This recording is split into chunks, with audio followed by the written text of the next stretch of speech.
اور پھر اس کے ساتھ ساتھ ایک اور ویڈیو، اس کے اندر تیمور خان جھگڑا قافلے کی قیادت بھی کر رہے ہیں، اور یہ بھی جو قافلہ لے کر آ رہے ہیں اس میں بھی اچھی خاصی اسٹرینتھ آپ کو نظر آئے گی۔ اس کے علاوہ میں آپ کو بتا دوں کہ اعظم سواتی صاحب کی قیادت میں جو قافلہ آگے بڑھ رہا تھا اسے بھی روک لیا گیا ہے، اور پولیس کی شیلنگ ہو رہی ہے، اور ویژولز کے اندر صاف دیکھا جا سکتا ہے کہ لوگ جو ہیں وہ شیلنگ سے بچتے ہوئے پیچھے کی طرف آ رہے ہیں، لیکن اس کے باوجود لوگ کھڑے ہوئے ہیں، وہ ضرور پنڈی جو ہے جائیں گے۔ سب سے انٹرسٹنگ بات ہے فیصل آباد سے، فیصل آباد سے ایم این اے محمد علی سرفراز کا جو قافلہ ہے وہ راولپنڈی کی طرف دواں ہے۔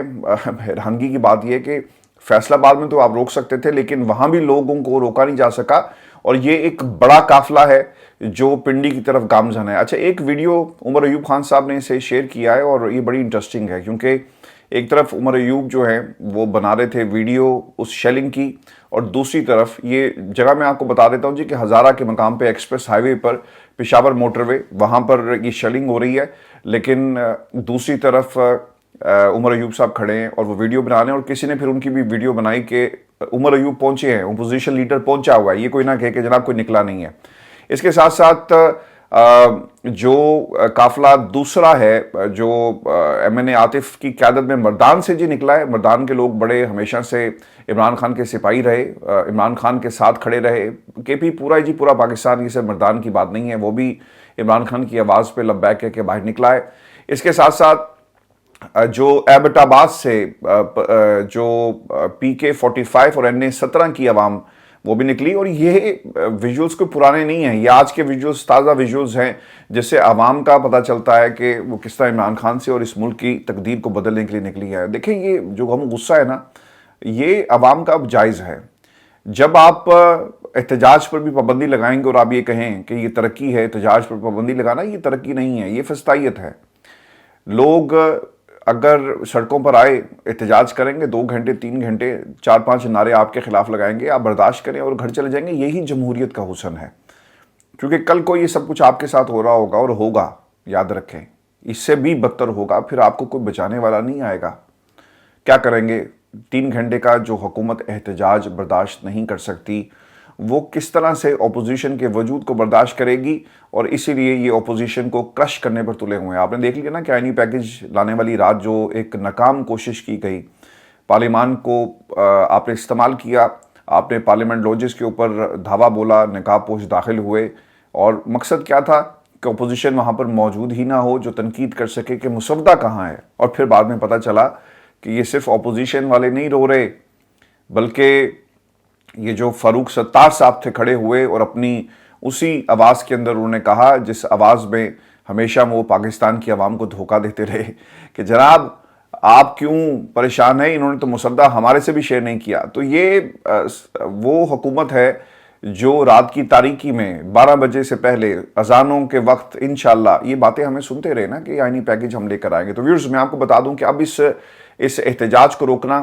ناممکن ہوگا۔ آپ پشاور شہر، پنڈی شہر میں آپ انہیں داخل ہونے دیں یا نہ ہونے دیں، یہ قافلہ اپنا راستہ اب خود بنائے گا، اور آپ اسے روک نہیں سکتے۔ ویورز، یہ ویژولز پاکستان سے اس وقت جو خبریں آ رہی ہیں وہ بڑی واضح ہیں کہ عمران خان کی کال کے اوپر لوگ نکلے ہیں، اور کسی طرح بھی اس جلسے کو، اس احتجاج کو اب نہیں روکا جا سکتا۔ اچھا، یہ اسٹریٹجی عمران خان کی بہت زبردست ہے جی، یہ بھی میں آپ کو بتا دوں۔ اس سے پہلے بھی خان صاحب نے جو جتنی بھی اسٹریٹجیز بنائی ہیں اس ملک کے اندر، یعنی نئے ٹرینڈز دیے۔ اس سے پہلے جلسوں کی جو سیاست تھی ہم نے پاکستان کے اندر نہیں دیکھی۔ ایک جلسہ کرنے کے لیے حکومت کو وقت پڑ جایا کرتا تھا، تمام سرکاری املاک، سرکاری مشینری، اساتذہ، جتنے بھی آپ کا لیبر ڈپارٹمنٹ ہے، ہیلتھ ڈپارٹمنٹ ہے، جتنے بھی پنجاب کے انڈر جتنے بھی ڈپارٹمنٹس آتے ہیں، ان کے لوگوں کی ڈیوٹیز لگتی تھی کہ ہر علاقے سے، ہر وارڈ سے، ہر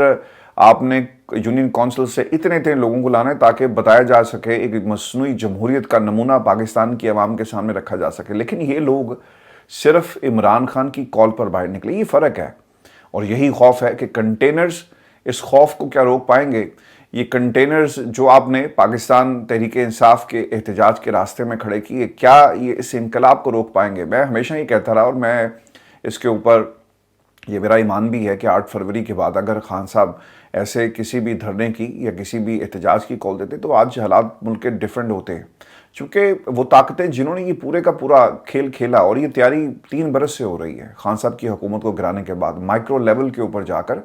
میں I am not bragging about this, لیکن میں نے آپ کو تقریباً 1.5-2 سال پہلے ہی بتا دیا تھا کہ یہ تیاری کیا کر رہے ہیں. مائکرو لیول کے اوپر جا کر آفیسز بنیں گے، ان دفاتر کے اندر پلاننگ کی جائے گی کس علاقے میں کون جو ہے وہ مروسی کردار ہے، اور کون وہاں پر آپ کے جو الیکٹیبلز ہیں آپ ان کے اوپر ریلائی کر سکتے ہیں. پھر میں نے آپ کو یہ بھی بتایا تھا کہ ان کی پلاننگ کیا ہے، پلان اے کیا ہوگا، بی کیا ہوگا، سی کیا ہوگا. تو یہ 3 سال سے تیاری کر رہے تھے، اور آج عمران خان کو اگر 8 فروری کے بعد اگر کوئی یہ کہے کہ مذاکرات کی میز پر انہیں بٹھا کر جو ہے ان سے بات کی جا سکتی ہے، یہ صرف اور صرف ایک غلط فہمی تھی جس کا احساس آج پوری پاکستان تحریک انصاف کی قیادت کو ہو رہا ہے. جن لوگوں نے پورے کا پورا یہ کھیل کھیلا، مجھے آج بھی نا DGISI کی میں بار بار یہ بات دہراتا بھی ہوں، اور آپ کو میں نے اس سے پہلے بھی اس پہ تفصیل سے آگاہ بھی کیا. ندیم انجم صاحب نے کیا کہا تھا؟ وہ یہ کہتے تھے کہ جناب یہ جو آپ اس وقت سیٹ اپ دیکھ رہے ہیں یہ پاکستان کے اندر یہ 4-5 دن کے لیے نہیں ہے بلکہ یہ 15 سال کے لیے ہوگا.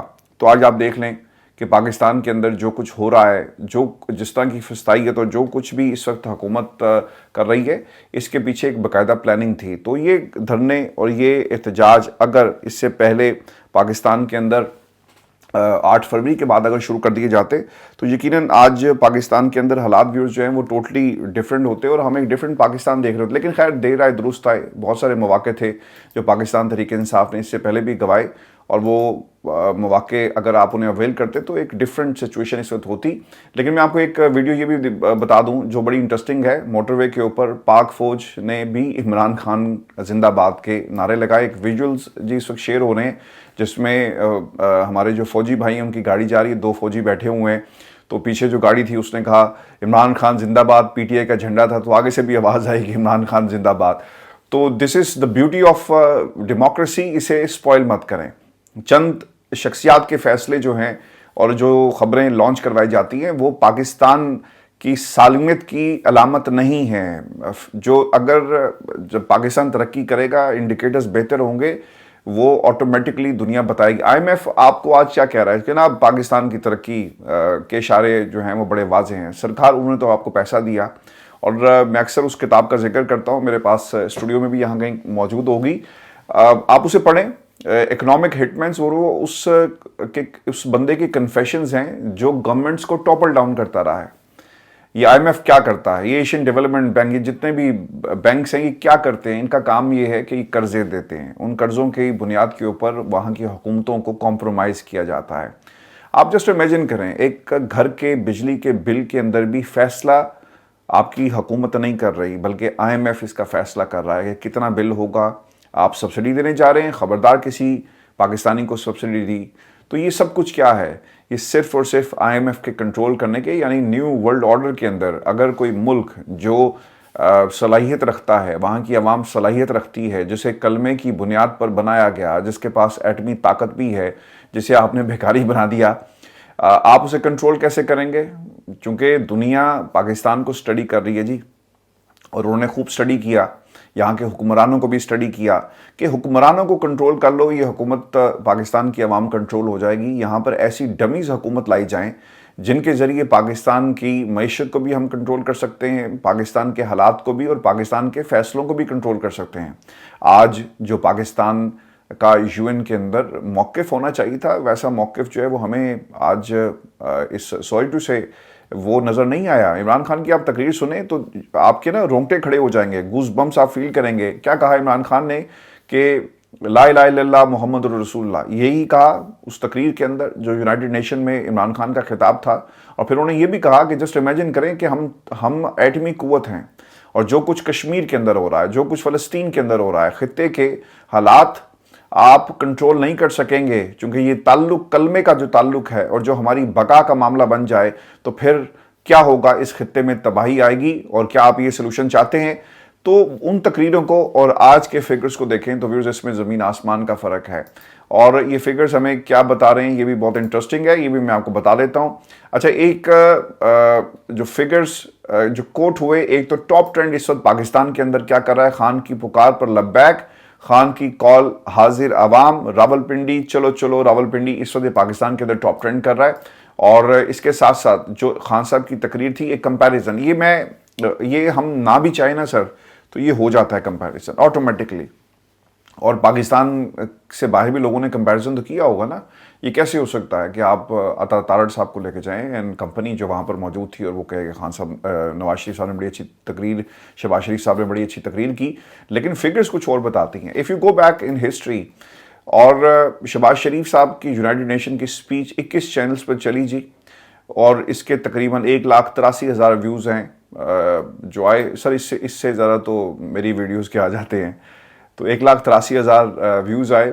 اور پھر اس کے بعد جو عمران خان کی تقریر تھی یونائٹڈ نیشن کے چینل کے اوپر 5 years ago، go back in the history اور go back in the time, اور آپ کو نظر آئے گا 7.1 million sir, it's a huge difference. اور اس کے ساتھ ساتھ یہ پاکستان کے اندر ایک ڈفرنس اپروچ، اور ہماری نمائندگی انٹرنیشنل پلیٹ فارمز کے اوپر کون کیسے کر سکتا ہے، اس کی کلاسک ایگزامپل ہے۔ میں بھی آپ کو یہ بتا دوں کہ اعظم سواتی صاحب کے قافلے پر زبردست قسم کی شیلنگ کی جا رہی ہے، کیونکہ ساتھ ساتھ خبریں گر رہی ہیں، یہ ساتھ ساتھ میں آپ کو بتا بھی رہا ہوں۔ اور اس وقت جو لیٹسٹ صورتحال ہے، مکمل طور پر جو سڑکیں مین آرٹریز اسلام آباد کی طرف جاتی ہیں وہ پوری طرح چوک ہو چکی ہیں جی، اور لوگ بغیر کسی لالچ کے عمران خان کے لیے باہر نکلے ہیں۔ حد نظر گاڑیوں کا قافلہ ہے۔ اب مجھے نا دوسری جو اس وقت فکر لاحق ہو گئی ہے پاکستان کے اندر، چونکہ دیکھیں یہ پولیس جو ہے نا، یہ بھی کسی کے بچے ہیں، یہ حکم کے غلام ہیں۔ اب یہ حکم آتا ہے بادشاہوں کا کہ شروع ہو جاؤ تو یہ شروع ہو جاتے ہیں، تو یہ بھی عوام ہماری ہے، جو ادھر سے آ رہی ہے وہ بھی ہمارے لوگ ہیں۔ تو خدا کے لیے احتجاج کو احتجاج رہنے دیں، یہ حکومت سے ہمارا مطالبہ ہے، اور موقع دیں 2 گھنٹے 3 گھنٹے۔ لیکن اس کے ساتھ ساتھ آپ نے جو شو پٹ اپ کر دیا، ہر چیز کو آپ الٹا کر دیتے ہیں۔ مثال کے طور پہ کسٹیز کے اوپر جس بچے نے، اچھا کل کسی نے کہا جی کہ وہ بچہ نہیں ہے، وہ بڑا تھا، وہ ہمارے سے زیادہ، بالکل جی وہ بچہ نہیں تھا، اگر بچہ ہوتا تو خاموش ہو جاتا، وہ شعور میں ہم سب سے بہت آگے تھا، اور بہت دانا ہے جس انسان نے یہ سب کچھ کیا، اس نے ہمت کی۔ آپ اس واقعے کو دبا سکتے تھے 2 مہینے بعد، اب وہ بچہ کہاں ہے، اسے ڈھونڈا جائے، اس کے خاندان کے لوگوں کو دیکھا جائے، بٹ اینی وے یہ چاہتے تو دبا سکتے تھے۔ انہوں نے وہاں پہ پولیس بھیجی، پولیس بھیجنے کے بعد وہاں پہ لوگ پہنچتے ہیں، سیلفیاں لیتے ہیں، اس کو مزید دبانے کی کوشش کی، وہ چیز اتنی ہائی لائٹ ہو گئی۔ تو آپ اس جلوس کو جتنا دبائیں گے، جتنی فسطائیت دکھائیں گے، اتنا نقصان ہوگا۔ اچھا، ایک اور بھی خطرہ یہ ہے کہ اگر یہ قافلہ اڈیالہ کی طرف چلا گیا تو پھر ہماری لا اینڈ آرڈر کی سچویشن جو ہے بن سکتی ہے۔ اڈیالہ کے باہر یہ خبر یہ ہے کہ رینجرز کی کمپنیز موجود ہیں، اور اڈیالہ جیل کو جانے والے تمام راستوں پر اسے رینجرز کو کھڑا کر کے سیل کیا گیا ہے، تو یہ بھی ملک کے لیے اچھا نہیں ہے سر۔ قیدی نمبر 804 اس وقت ان کے تمام حکومت کے جو ذہن کے اوپر اس وقت چھایا ہوا ہے، اور اسے کیسے روکا جائے سر، وہ نہیں رک رہا۔ عوام چونکہ اس کے کہنے پر باہر نکل رہی ہے، اور نہ ہی عوام رکے گی۔ اگلی ویڈیو میں جلد ملاقات ہوگی، اجازت دیجیے، اللہ نگہبان۔